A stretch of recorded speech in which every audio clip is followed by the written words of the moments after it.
Chers amis, nous revenons donc pour pouvoir aborder les 3 types de nourriture que nous avions évoqués ce matin. Nourriture spirituelle, intellectuelle et émotionnelle. Alors je dirais que la nourriture de base, c'est la nourriture spirituelle, très importante et capitale. Je vous invite à lire avec moi Éphésiens 6, versets 11 à 19. Éphésiens 6, donc, versets 11 à 19. Le texte qui nous dit « Revêtez-vous de toutes les armes de Dieu afin de pouvoir tenir ferme contre les manœuvres du diable. En effet, ce n'est pas contre l'homme que nous avons à lutter, mais contre les puissances, contre les autorités, contre les souverains de ce monde de ténèbres, contre les esprits du mal dans les lieux célestes. C'est pourquoi prenez avec vous toutes les armes de Dieu afin de pouvoir résister dans le jour mauvais et tenir ferme après avoir tout surmonté. Tenez donc ferme. Ayez autour de votre taille la vérité en guise de ceinture. Enfilez la cuirasse de la justice. Mettez comme chaussure à vos pieds le zèle pour annoncer l'évangile de paix. Prenez en toutes circonstances le bouclier de la foi, avec lequel vous pourrez éteindre toutes les flèches enflammées du mal. Faites aussi bon accueil au casque du salut et à l'épée de l'esprit, c'est-à-dire la parole de Dieu. Faites en tout temps, par l'esprit, toutes sortes de prières et de supplications. Veillez à cela avec une entière persévérance et en priant pour tous les saints. Mes amis, encore un texte qui nous parle de la réalité spirituelle, de la réalité du conflit cosmique dans lequel nous avons à évoluer. Cela veut dire donc que la manière dont nous allons vivre notre vie spirituelle doit être une manière où nous devons prendre en main les choses, que nous ne devons pas être passifs. Il est important de pouvoir nous revêtir de toutes les armes que Dieu met à notre disposition. Demandons à Dieu la présence de son Saint-Esprit. Demandons à Dieu la présence de ses saints anges. Ce n'est pas contre la chair et le sang que nous avons à lutter, mais contre les dominations, contre le monde spirituel que nous ne voyons pas. Mais nous ne sommes pas seuls. Dieu a également ses anges qui peuvent nous protéger. Alors n'hésitons pas à lui réclamer ses anges auprès de nous. Mettons en pratique également le culte du matin, puisque dans le culte du matin, nous allons pouvoir méditer, nous allons pouvoir réclamer le Saint-Esprit, nous allons pouvoir également prier.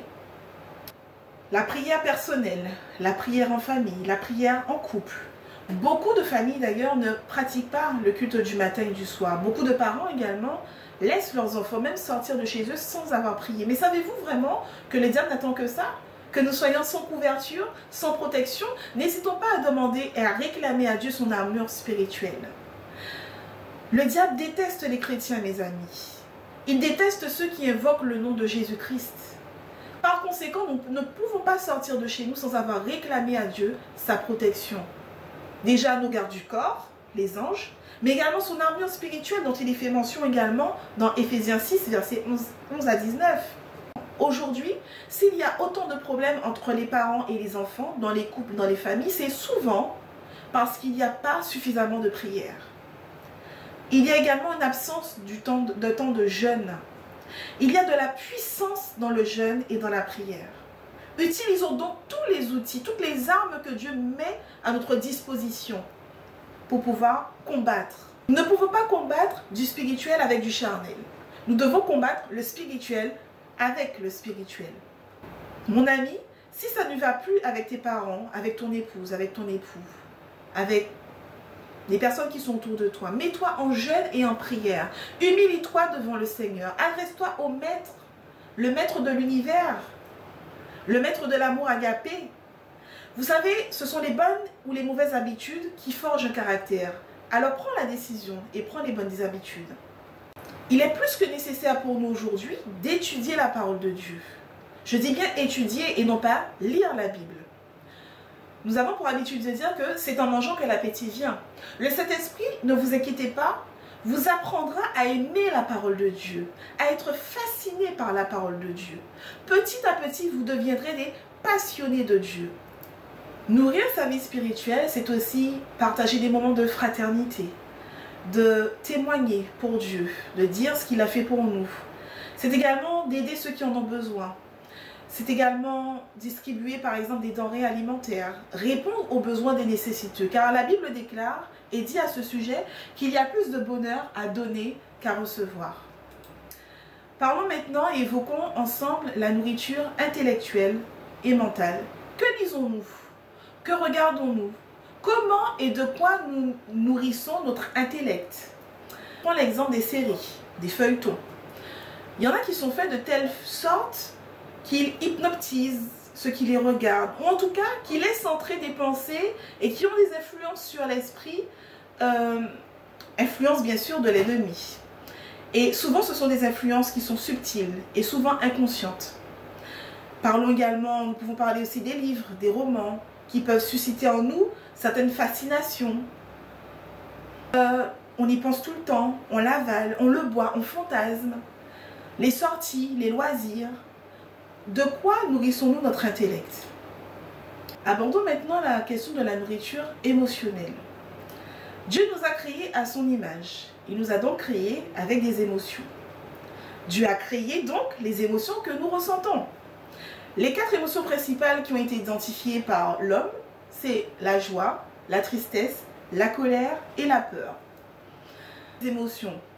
Toutes les émotions sont utiles, mais n'agissent pas sur nous de la même manière.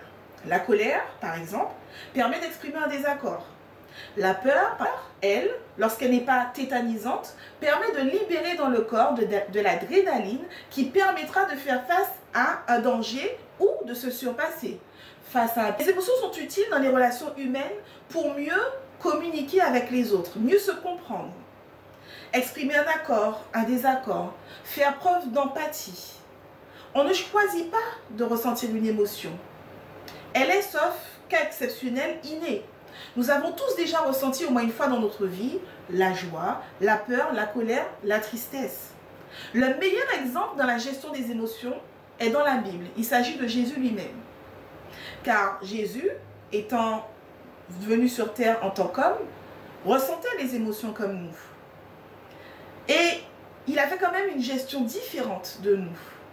Il les exprimait néanmoins. Jésus a pleuré par exemple lorsque son ami Lazare est mort. Jésus a exprimé sa colère envers ce que faisaient les marchands dans le temple. À de nombreuses reprises, Jésus a exprimé ses désaccords.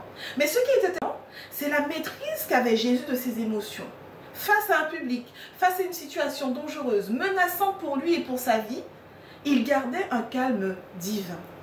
Jésus a aussi exprimé ses peurs et ses angoisses à son Père, notamment lorsqu'il était à Gethsémani. Mais il a tenu bon, car il savait en qui il avait confiance et il était tout le temps connecté à son Père.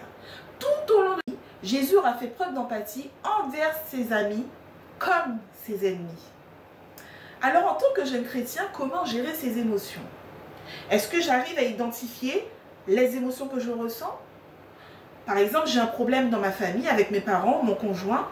Suis-je en colère, triste ou les deux en même temps?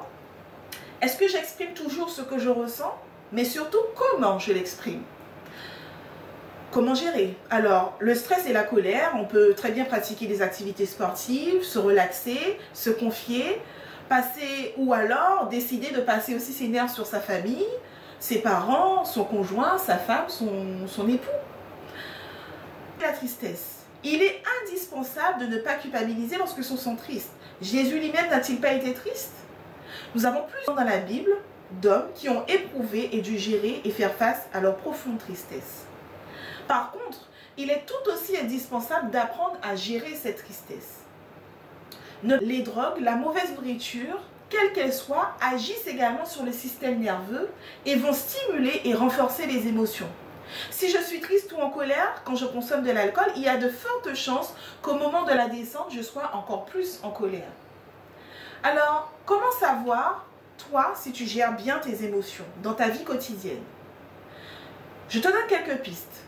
Je sais que je gère bien l'émotion que je ressens à partir du moment où ma manière de gérer n'a pas d'impact négatif ni sur ma santé physique, spirituelle, mentale et sociale. Je sais que la manière de gérer, elle est bonne si la situation n'empire pas pour moi. Ou en tout cas, si elle n'aggrave pas la situation. Si cette manière me fait du bien, si elle m'aide à progresser, à avancer. De même, quelqu'un qui manque d'estime pour lui-même est vulnérable face aux tentations, face aux influences néfastes, aux consommations d'alcool ou autres drogues. Quelle estime as-tu de toi-même? Est-ce que celle-ci est trop bonne ou trop mauvaise? Est-ce que ça ne pas ta relation avec Dieu? Parfois, quand on a du mal à gérer ses émotions, c'est parce qu'il y a une cause profonde, quelque chose qui s'est passé dans sa vie, un manque d'amour, de présence de ses parents, un traumatisme, une profonde déception. En tout cas, si tu te rends compte, mon ami, que tu es tout le temps triste ou en colère, et que ça dure dans le temps, que cela t'amène aussi peut-être à consommer des produits, de l'alcool, du tabac ou autre, parce que tu ne sais pas faire autrement. Si tu n'as pas beaucoup d'estime pour toi-même, je t'invite à présenter ce sujet à Dieu. Jette-toi aux pieds du Père et réclame-lui la délivrance dont tu as besoin.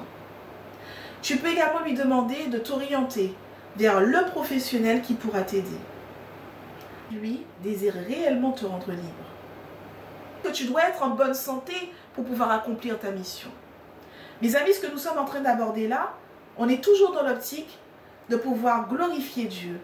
Et lorsqu'on ne maîtrise pas ses émotions, lorsque on se laisse envahir par de la tristesse ou par de la colère, mais également lorsqu'on se nourrit intellectuellement de choses qui entravent notre relation avec Dieu, lorsqu'également nous ne passons pas suffisamment de temps avec Dieu dans l'étude de la parole et en prière, toutes ces choses nous empêchent de pouvoir accomplir correctement notre mission. La question que je t'invite à te poser ce soir: est-ce que ma vie spirituelle et tout ce dont je me nourris intellectuellement et émotionnellement révèle réellement qui est Dieu? Je te laisse donc avec cette pensée, avec cette réflexion, et nous nous retrouvons demain matin pour la deuxième partie de notre réflexion. Bonne soirée.